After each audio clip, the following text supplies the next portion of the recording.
A former advisor to Donald Trump took the stand today in the criminal hush money trial. Hope Hicks is Trump's former communications director at the White House, and she was asked extensively about that infamous Access Hollywood tape. CBS 2's Alice Gaynor in the courtroom once again today during testimony. She is live with the details. Alice. Well, Hope Hicks nervously entered the courtroom. She was mostly soft-spoken during her testimony. When she approached that witness stand, the former president was looking at her, but had no expression on his face. During the prosecution's questioning of her, his eyes were mostly closed. When the defense began questioning her on cross-examination, she started crying, and we had to take a brief break. His eyes, again, closed mostly during the prosecution's questioning. He had no reaction the whole time.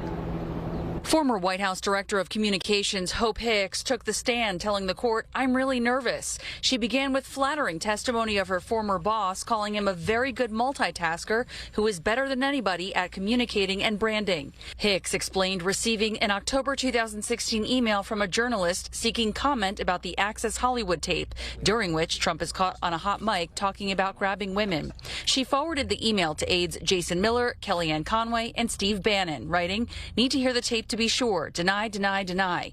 Hicks says when she told Trump, he said that didn't sound like something he would say. After watching the tape, she said she was a little stunned. She was concerned about the presidential campaign because this was a damaging development, pulling us backwards in a way that would be difficult to overcome.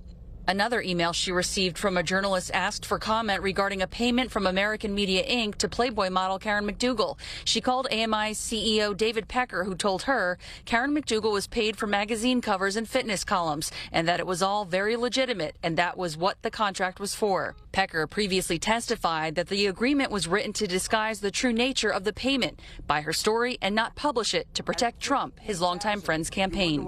After the Wall Street Journal article came out about a payment to adult film star Stormy Daniels, Hicks testified Trump told her about a conversation with his then personal attorney Michael Cohen. Trump telling her Michael felt like it was his job to protect him from a false allegation and paid $130,000 out of the kindness of his heart, which she testified would be out of character for Michael.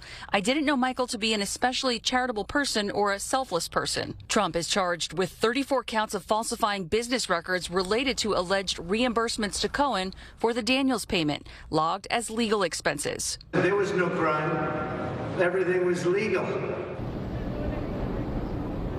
And the judge ruled late this afternoon that should the former president take the stand and testify, prosecutors cannot ask him about being held in contempt of court for those gag order violations. Again, he was fined $9,000 for 9 violations. He did pay those violations, we're told today. The judge has not yet ruled on 4 other possible violations. He said if the prosecutors were to ask him about that on the stand, it would be very prejudicial for the jury to hear, and they likely would not be able to get past that.